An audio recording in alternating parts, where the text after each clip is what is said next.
శ్రీకాకుళం జిల్లా కేంద్రంలోని south India shopping మాల్లో భారీ అగ్ని ప్రమాదం చోటు చేసుకుంది.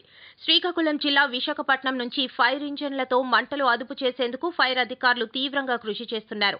షార్ట్ సర్క్యూట్తో మంటలు వ్యాప్తి చెందినప్పటికీ బయటకు పొగ కూడా వెళ్లేందుకు భవనం నుంచి మార్గం లేకపోవడంతో మరిన్ని ఇక్కట్లు ఎదుర్కొన్నారు. కోట్లాది రూపాయలు వస్త్రాలుండటంతో అవి తగలబడి విస్ఫోటనం జరిగిన మాదిరిగా పొగలు పెద్ద ఎత్తున ఎగిసిపడ్డాయి. నగరంలో ఈ పొగలు మంచు దుప్పటి పరిచే చందంగా కమ్ముకున్నాయి. ముందుగా watchman, security, shopping mall manager కు ఈ ప్రమాద సమాచారాన్ని ఫోన్ చేయగా ఆయన వచ్చిన తర్వాత ఫైర్ అధికారులకు సమాచారం ఇచ్చారు. 8 గంటల పాటు శ్రమించినా పూర్తిగా అదుపులోకి రావడం లేదు. జేసీబీలతో బిల్డింగ్ గోడను గ్రౌండ్ ఫ్లోర్ లో హోల్ చేశారు. అప్పటికే మంటలు పెద్ద ఎత్తున ఎగిసి పడుతున్నాయి. ఫైర్ అధికారులు మంటలను అదుపు చేసేందుకు ప్రయత్నం చేశారు. ముందు భాగాన్ని తొలగించడంతో మంటలను అదుపు చేసేందుకు ఫైర్ అధికారులకు కాస్త ఈజీ అయింది. పెద్ద ఎత్తున పొగలు కమ్ముకోవడంతో భయంకరమైన పరిస్థితి ఏర్పడింది. తొలుత షట్టర్లు తీయడానికి వీలు కుదరలేదు. అయినప్పటికీ యంత్రాల సహాయంతో తీశారు. విశాఖ నుంచి బ్రోంటో స్కై లిఫ్ట్ తీసుకువచ్చారు. దానిపై సౌత్ షాపింగ్ మాల్ పై అంతస్తు మేడపై వెళ్లి పరిస్థితిని పరిశీలించారు.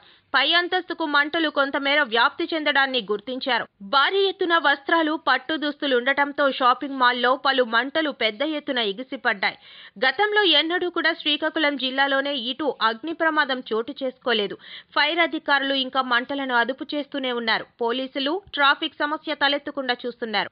మరోవైపు గ్రౌండ్ ఫ్లోర్ నుంచి కొంతమేర దుస్తులు తీయడంతో వాటిని సిబ్బంది ఆరబెడుతున్నారు. మొత్తం పైన కోట్లాది రూపాయల మేర నష్టం వాటిల్లిందని అంచనా వేస్తున్నారు.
పైకి వచ్చింది పొగ.